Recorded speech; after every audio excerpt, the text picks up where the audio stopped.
Hello, my name is Maglie, and the two distinct things that I think of when I think of culture is because when I think of culture, I think of them as two categories, and the first is in the traditional sense of the things that define a certain group of people. For example, the food, the language, and the location where they are, and their customs, and how they pray. I think those are the things that I think defines a culture primarily when I think of culture.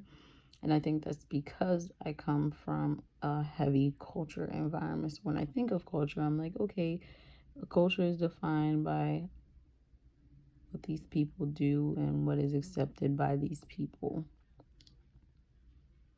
The next thing I think of when I think of cultures, which is the other side of it, is the accepted behaviors basically in an environment. So, like, in Google, for example, I work at a Google office and we wear jeans and sneakers. The culture is super laid back, it's not uptight, we don't wear suits. We communicate very freely. We don't have boxed in cubicles. It's a very open space. You're able to communicate. I think that is a type of culture. When I think of culture in my head, I think these two, when I start to put them together, I start to see that culture really is defined by the repeated behaviors that are acceptable by a customer or group.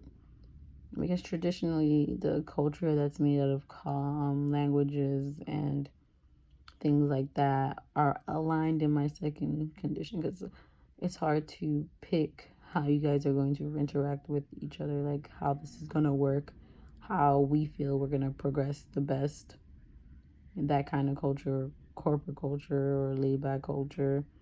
That doesn't work if at least the language isn't there.